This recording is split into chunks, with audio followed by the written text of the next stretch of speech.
Oh, wow, this is weird. I bet it's been a while since you've heard this voice and seen this car. And it looks a bit different than the last time you would have seen it. Unless you follow me on Instagram, in which case, it probably looks the same. Oh, come on, you dog. I am back from my hiatus, and the keen-eyed of you will know that I'm at a different place.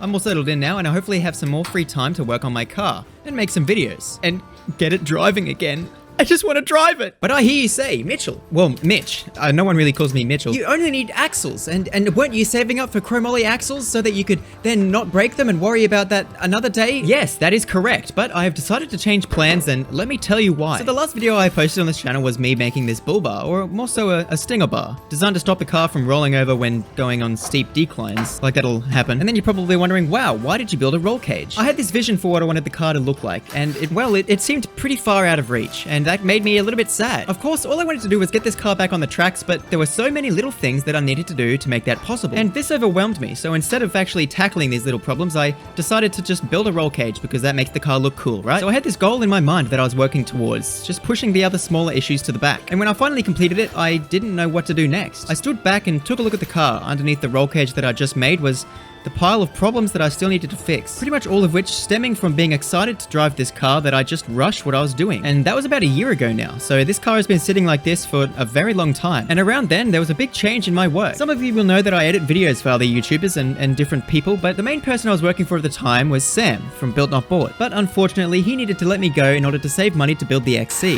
which is fair enough. Oh wow, the car still starts, and of course it doesn't have an exhaust. Add that to the list of things to do. But now that I wasn't editing Sam's videos anymore, I needed to find work elsewhere. Naturally, any plans that I had to work on the car were cut short because I couldn't afford to. And this only fed my seasonal depression of wanting to drive this car very badly.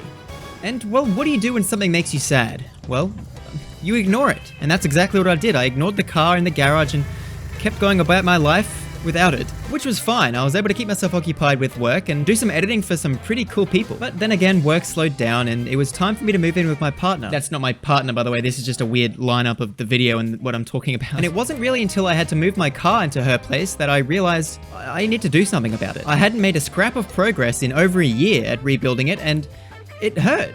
To think about it, it hurt. The car that I once held so dearly is just sitting away in the garage collecting dust.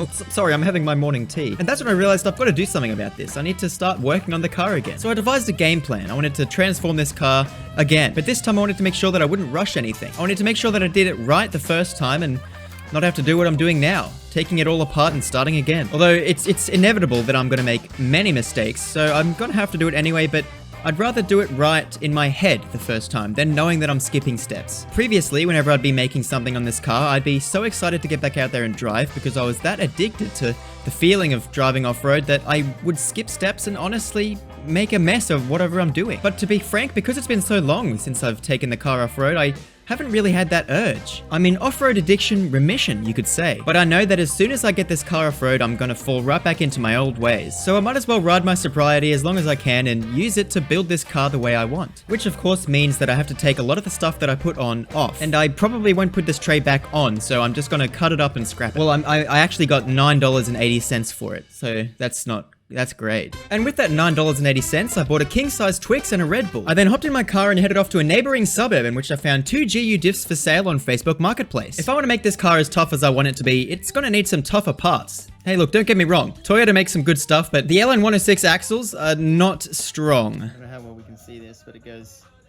circlip, then thicker ring, and thinner ring. So I decided to go with some GU axles, specifically the H233s. Well, it's a GU front with a H233 rear. And as you can see here, I underestimated just how heavy these things are. I had help getting them in the car, but I've got no one to help me get them out. And these are just the housings. I have the knuckles and the axles, but I don't even have the centers. But after having my first experience with patrol parts on the back of my Hilux, I was able to lift up the diff and take it off. Now, moving on to the rear, because I'm going to do the rear first because it seems easier than the front, because I don't have to worry about steering. Now, a friend of mine, Jay, who has been on a video before, is also modifying his Hilux, but he's doing the front axle first, as it's a bit more of a challenge, and then he's got an easier task at the end, whereas I am pushing the boulder up the hill all the way. But with that addressed, it's time to work on clearing this diff of all the stock mounts. I plan on doing a 4-link setup, specifically a triangulated one. I'm sure a lot of you watching know what that is, and you probably know more about it than me. But I figured, hey, while the car's just sitting here, let's have some fun and learn something new, and hopefully have a pretty cool result at the end. And yes, I'm doing this whole thing in this garage. So at the end of every day, I sweep up and clean the place up because I don't want to be a little grub. The next day, much to my neighbor's neighbors discussed, I started angle grinding again. Look, this thing isn't gonna take itself down to a bare metal finish. And neither am I, I'm just taking the mounts off.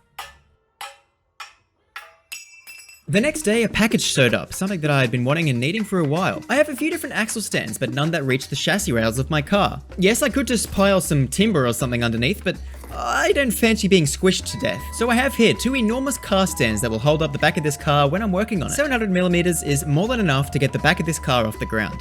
And now that I have the stands here, it's time to get the car ready to go on them. First of all, I wanted to take off the roll cage as I wasn't happy with how I built it and didn't quite like how it looked. It was a result of one of the rushing projects like I mentioned before.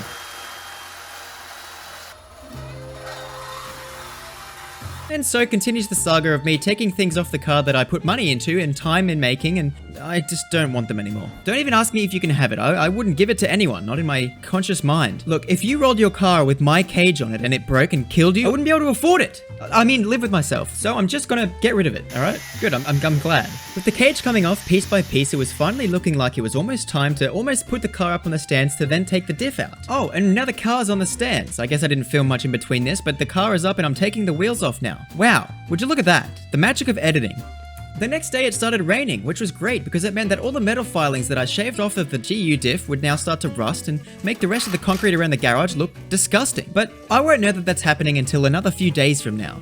Now, I don't really know what to talk about here because nothing interesting really happened. It was just the routine stuff, dealing with old bolts that were rusted shut, closed, rusted tight. That's the word. So I think I'm gonna be a little bit sneaky and chuck a promo in. In case you missed it, I've relaunched the SOSTV.shop. That was weird. But there's some new designs on there. Feel free to check them out and grab some for yourself. They really do help a lot. Not only with this build, but also keeping me afloat. So thanks for that. There's a link in the description if you wanted to check it out. Oh wow, and speaking about the rusty bolts, there's a prime example right there.